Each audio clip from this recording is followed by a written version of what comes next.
Mbunge wa Jomvu Badi Twalib ametoa pongezi zake kwa serikali kufuatia kusoma kwa makadirio ya bajeti ya mwaka wa kifedha 2026-2027 na waziri wa fedha John Badi. Akizungumza punde baada ya kuwasilishwa kwa bajeti hiyo, Twalib amesema makadirio hayo yamegusia maeneo nyeti yanayowagusa Wakenya wa kawaida moja kwa moja, huku kukiwa na hisia mseto kote nchini kuhusu mpango huo mpya wa matumizi ya fedha za umma. Akizungumza na wanahabari, Badi ameonyesha kuridhishwa na jinsi bajeti hiyo ilivyomulika sekta ya miundombinu, akibainisha kuwa hatua ya kutenga fedha kwa ajili ya ukarabati wa ujenzi wa barabara itasaidia pakubwa kufungua maeneo mbalimbali na kuchochea uchumi katika ngazi za kaunti. Kusema kweli, katika bajeti ya leo ni bajeti ambayo mimi mwenyewe imenifurahisha sana. Nampongeza Mheshimiwa John Badi ambaye ni waziri wetu wa finance, na yako mengi ambayo amezungumza ya kuhusiana na serikali. Mfano kama moja ambao amezungumza ni bajeti ya kuangalia ya kilomita 2269 ya barabara ambazo zimewekwa kwa hapa nchini Kenya. Alafu pia ni kama vile ndugu yangu dadangu Ruwaida amezungumza sasa hivi. Tukiangalia kuna sehemu ambazo zamani miaka nenda miaka rudi zilikuwa hazina budget. Leo kwa mara ya kwanza Lamu imeanza kuona tarmac kwa mara ya kwanza, na 750 kilometers of tarmac ambayo inaenda Isiolo, Wajir, Mandera. Tukiangalia hiyo iko katika budget hii ambayo imewekwa. Lakini leo mimi nafurahi pia nikiwa mjumbe wa Jomvu, hata kile kijibarabara kidogo changu cha Madafuni Jitoni Rabai Road nikiona kwa kimewekewa milioni 53, na imani kubwa sana ya kuwa hii barabara yangu sasa itapata suluhu la kudumu kuliko kila saa watu wanaandamana na kila saa kwenda kuambia watu na hali hakuna pesa.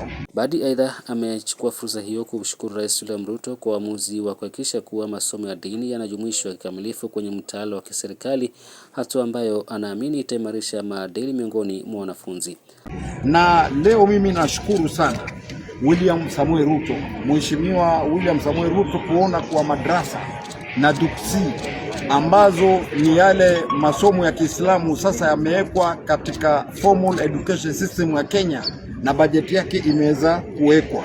Mimi leo nataka kusema furaha yangu kubwa ni ule mchango ambao niliutoa hapa bunge nikizungumzia kuhusu wazee wa mitaa, na leo imeonyeshwa kama bajeti ya wazee wa mitaa imeweza kuwa factored in.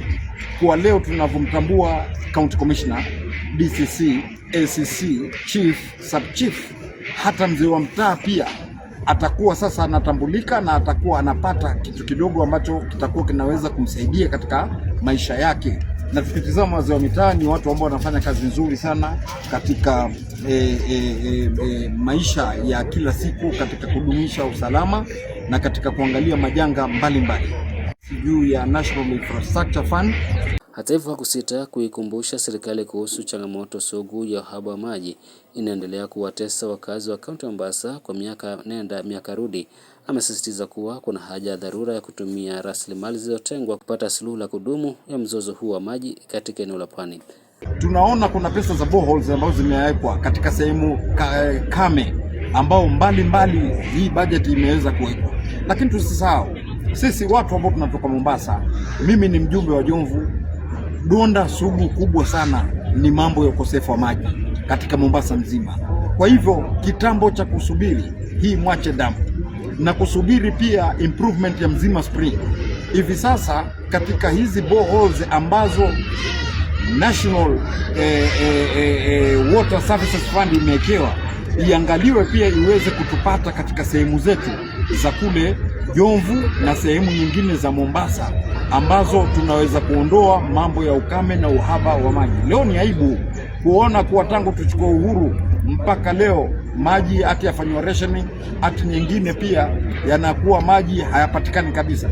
Mfano kama mimi nikiwa mjumbe wa Jomvu, nataka kusema kitu cha kunitamausha zaidi pia juu ya maneno ya maji ni kwa kuwa maji yakija yanakuja mpaka Mazera yanatoka yanakuja mpaka mahali kunaitwa Birikani Reservoir.